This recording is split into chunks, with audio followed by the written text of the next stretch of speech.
In our last two sessions, we discussed a letter from a man whose son, Colin, had a tendency to procrastinate the completion of his school projects. I discussed the purpose of consequences and proposed one specific consequence. Now back to the writer of the letter. In our last session, I mentioned that my son learned from the consequence of putting off doing a writing assignment. He learned from the consequences of getting a C, of not getting my help at the last minute, and of feeling the helplessness of not being able to pull a rabbit out of the hat at the last minute. He changed his behavior because he hated those consequences. But this next point is critical. He hated those consequences only because I didn't get in the way of them by getting angry at him so that he'd hate me instead. I cannot overemphasize this point. When most parents impose what they believe are consequences, they are disappointed or irritated with their children at the time. Unfortunately, this communicates to the child the devastating message, "I don't love you." And from that moment, that is the only thing the child hears.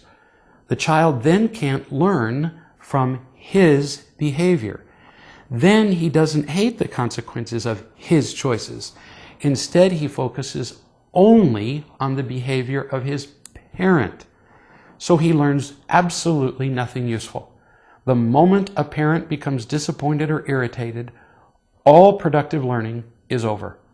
So I suggest that you remember above all else that whatever consequence you choose, you must hold as your central concern the happiness of your child, not the completion of the homework assignment or any other lesson.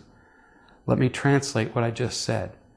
No matter what you do, you cannot speak with disappointment or anger, or you and your child are doomed.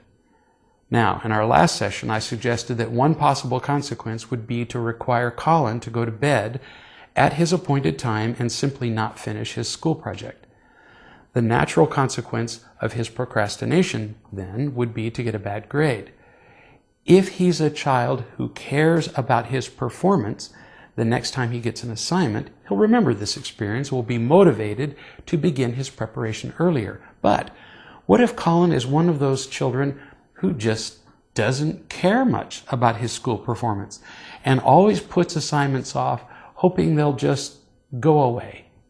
In this case, you can't use that consequence, making him go to bed on time and letting him get a bad grade.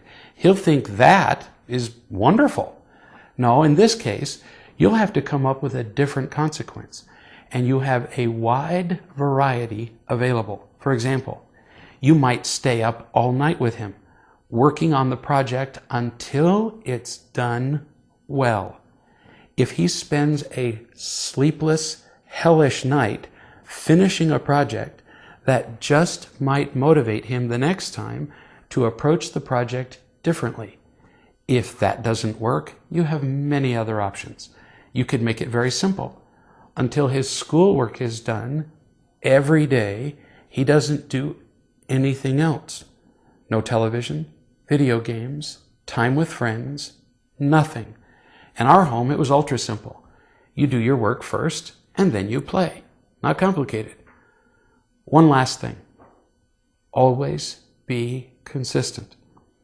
If you're not consistent with the application of your consequences, your child will become hopelessly confused and will have no idea what you're teaching. And that is a terrible place for a child. The bottom line, adjust the consequence to the needs of each child and always be loving. And it will tend to work out pretty well.